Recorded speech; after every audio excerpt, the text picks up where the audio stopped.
इस मुल्क में बुनियादी इंसानी हुकूक मातल है? क्या इस वक्त इस मुल्क में जमहूरी इदारे काम कर रहे हैं या मार्शल लॉ है? कि मुल्क में कोई कानून नहीं, कोई आईन और कानून नहीं है, जंगल का कानून है, जिसके पास ताकत है वो इस मुल्क का सब कुछ करेगा। तो फिर तो इस असेंबली का कोई वजूद ही नहीं है कि जो ये इलेक्शन हुआ है ये बदतरीन रिग इलेक्शन हुआ है। हम कराची भी जाएंगे, हम लाहौर भी जाएंगे, पंजाब भी जाएंगे, रोको तो रोक सको तो रोको।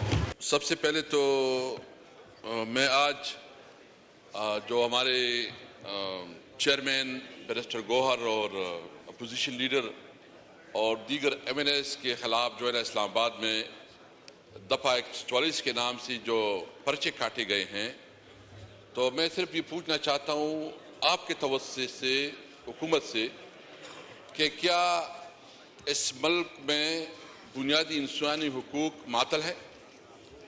क्या इस वक्त इस मुल्क में जमहूरी इदारे काम कर रहे हैं या मार्शल लॉ है? अगर जलसे जुलूस आप नहीं कर सकते, आप अपनी नुक्ता नज़र नहीं पेश कर सकते, तो इसको आप क्या कहते हैं? मैं इसकी भरपूर मजम्मत करता हूँ कि जिस तरह इस्लामाबाद में या पंजाब में जितनी भी इलाकों में एक पुरअमन एहतजाज किया जा रहा था और उस पुरअमन एहतजाज की बुनियाद पे जो है ना पर्चे हुए हैं,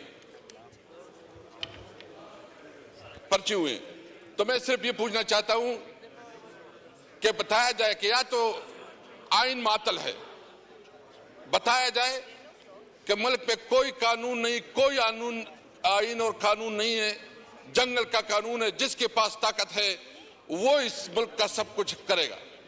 यानी मुझे अफसोस है कि जब तहरीक इंसाफ कोई जलसा करती है, जब कोई प्रोग्राम करती है, तो वहां दफा 144 लगाती है। मैं पूछना चाहता हूं, ला मिनिस्टर साहब भी इधर बैठे हैं, आप बताएं कि दफा 144 और फिर आप जो है ना, मुझे बताया गया जो असेंबली की रूल्स हैं, स्पीकर साहब मैं ये पूछना चाहता हूं कि असेंबली की रूल्स हैं कि जब किसी MNA को गिरफ्तार किया जाएगा तो सबसे पहले स्पीकर से इजाजत ली जाएगी। तो पंजाब में जो हमारे MNAs को गिरफ्तार किया गया था, क्या आपके नोटिस में लाया गया? क्या आपसे पूछा क्या इस असेंबली का, क्या ये असेंबली इस तरह चलेगी? उसकी बुनियादी वजह यह है कि स्पीकर साहब आपके ऊपर ज्यादा रिस्पांसिबिलिटी आती है। जब हमारे अपोजिशन लीडर और MNAs को गेट पे रोका गया, उस वक्त आपको इसके ऊपर भरपूर एक्शन लेना चाहिए था। अगर इसके ऊपर आप एक्शन ना ले तो फिर तो इस असेंबली का कोई वजूद ही नहीं है। ये असेंबली तो मुझे तो अभी लग रहा है कि असेंबली इस तरह लग रही है कि 85 की जो से पहले जो मजलिस शूरा थी उससे भी कमजोर हो गई है। दफा 144 जो है ना जवाब बना के हमें जो है जलसे जुलूस नहीं करने दिया जा रहा। सिंध में हमने जलसा करना चाहा कि हम सिंध में जलसा करना चाहते हैं। बिलावल भुट्टो साहब तो माशाल्लाह बड़ी बड़ी तकरीरें करते हैं, बड़ा अपने आप को जमहूरी लीडर कहते हैं, लेकिन हमारा एक जलसा उससे बर्दाश्त नहीं हो रहा। भाई हम कौन सा इलीगल काम कर रहे हैं, हम कौन सा गैर कानूनी काम कर रहे हैं? हम तो पब्लिक तक अपना नुक्ता नजर पहुंचाना चाहते हैं। पीपल पार्टी जलसे करे सिंध में, कराची में कोई मसला नहीं, सिंध में जलसे करे कोई मसला नहीं, तरीके साहब जलसे करे तो उसके ऊपर दफा 144 इजाजत नहीं देती। क्या हम इस मुल्क के शहरी नहीं है? क्या हमारा यह हक नहीं है? क्या आईन और कानून हमें यह हक नहीं देता कि हम अपने मुल्क में अपनी बात लोगों तक पहुंचा सके? हमने तो सिर्फ इतनी बात की है कि जो ये इलेक्शन हुआ है ये बदतरीन रिग इलेक्शन हुआ है। इसमें अवाम की मैंडेट को बुरी तरह पामाल किया गया है। जब इतनी बड़ी, और ये छोड़ें, मैं पूछना चाहता हूं कराची के जितने MNAs है उससे पूछे, अपने घर वालों से पूछे कि क्या ये MNAs है ये रिजेक्टेड लोग हैं पंजाब जो कराची से बैठे हैं, जो इस्लामाबाद से बैठे हैं, ज्यादातर वो लोग बैठे हैं जो रिजेक्टेड लोग हैं, इधर असेंबली में बैठे हैं, वो कहते हैं कि वहां बताए आप इधर जो है ना हारे हुए लोग हिम्मत करे। ये जो उधर बैठे हैं, मैं पंजाब डिवीजन की पूछना चाहता हूँ, सारे आप जो है ना हारे हुए हैं, वसीम आप हारे हुए हैं और आप कहते हैं वसीम साहब आपकी बारी जब आएगी तब बात करना चाहिए। मैं पूछना चाहता हूं, हम क्या कहते हैं? ये हमारा कानूनी और आईनी हक है, हम जलसी जुलूस कर रहे हैं। और मैं बताना चाहता हूं, इंशाल्लाह हम कराची भी जाएंगे, हम लाहौर भी जाएंगे, पंजाब भी जाएंगे। रोको तो रोक सको तो रोको। देखिए, ये मुल्क ये मुल्क नहीं चलना है, कानून और आइन के मुताबिक चलना है। अगर आप कानून और आइन को जो है ना सबूताश करेंगे तो आपको इसकी इजाजत नहीं देंगे, हमें पता है।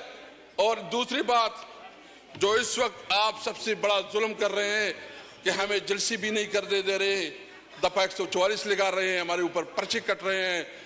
इसने क्या जी जुर्म है कि इसने इस्लामाबाद में जलसा किया? स्पीकर साहब, आपने प्रोटेक्ट करना है क्या? ये हमारा चेयरमैन है, एक लीगल बैकग्राउंड से ताल्लुक रख रहे हैं। तो एक तो हम ये चाह रहे हैं कि अगर हमें इस तरह हमारे साथ रवैया रखा गया तो ये असेंबली नहीं चलेगी। अगर आप हमें बोलने नहीं देते पब्लिक में, हमारे खिलाफ जो है ना जितनी प्रोपेगेंडा किया जा रहा है, और अभी मई का महीना आ रहा है, ये फिर जो 9 मई करेंगे। मैं कहता हूं जी, जितना तुमने रोना रो लिया, जितना तुमने अपना नैरेटिव उठा लिया, आवाम ने 8 फरवरी में आपके इस नैरेटिव को जमीन बोझ कर दिया है। आवाम ने फैसला कर दिया है कि तुम जो कह रहे थे वो झूठ है। कमीशन बनाए, जुडिशियल कमीशन बनाए। और अगर आप चाहते हैं तो चारों सूबों की चीफ जस्टिस को वो इस कमीशन का हिस्सा बनाए। इंसाफ का तकाजा सामने आ जाएगा, जो भी जिम्मेदार है उसको सजा देनी चाहिए। ये जो कुछ कर रहे हैं, एक मिनट यार,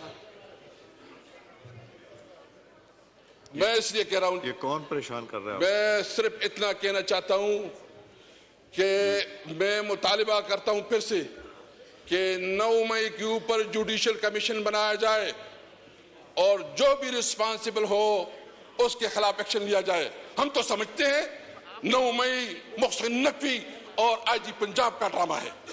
हम समझते हैं 9 मई एक साजिश थी कि तहरीक इंसाफ को कैसे इक्तदार से और अवाम के मैंडेट से रोका जाए, तहरीक इंसाफ के खिलाफ कैसे प्रोपेगेंडा किया, कैसे इस तरह जो है ना, जो उसके पास पब्लिक सपोर्ट है, उस पब्लिक सपोर्ट से महरूम किया जाए। तो इसलिए मेरा मुतालिबा है। और दूसरी बात जो मैं करना चाहता हूं, चाहते हैं कि मुल्क में कानून की हुक्मरानी हो।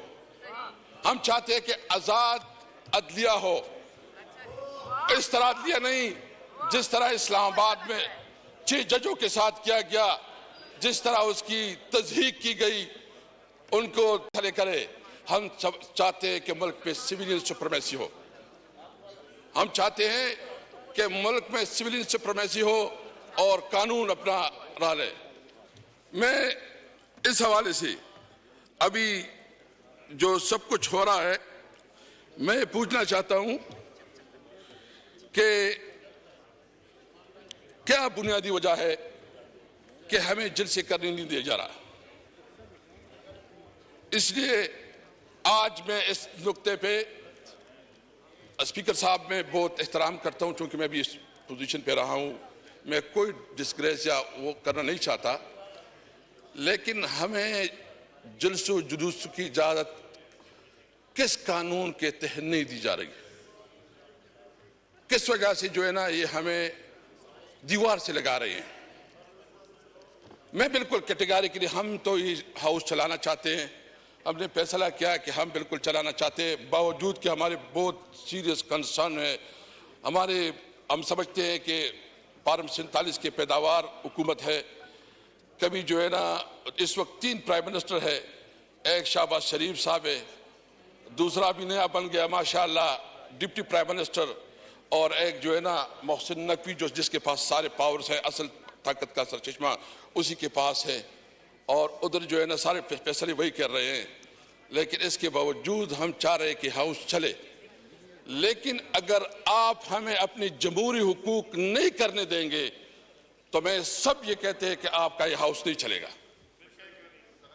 वही करेंगे कि आप कम से कम यहाँ असेंबली में देखेंगे कि हमारे पास जो आप हमारी दीवार से लगा रहे हैं, आप दीवार से लगा रहे हैं, तो फिर हम जो है ना कोई आपको नहीं करेंगे इंशाअल्लाह ताला। आखिर में इस वक्त स्पीकर साहब मैं ये भी कहूंगा कि इस वक्त पंजाब के जो हमारे काश्तकार है वो बहुत खासकर गंदम के काश्तकार वो बहुत परेशानी में मुब्तला है और उनकी कोई पुरसान हाल नहीं है। मेरी तजवीज़ ये होगी कि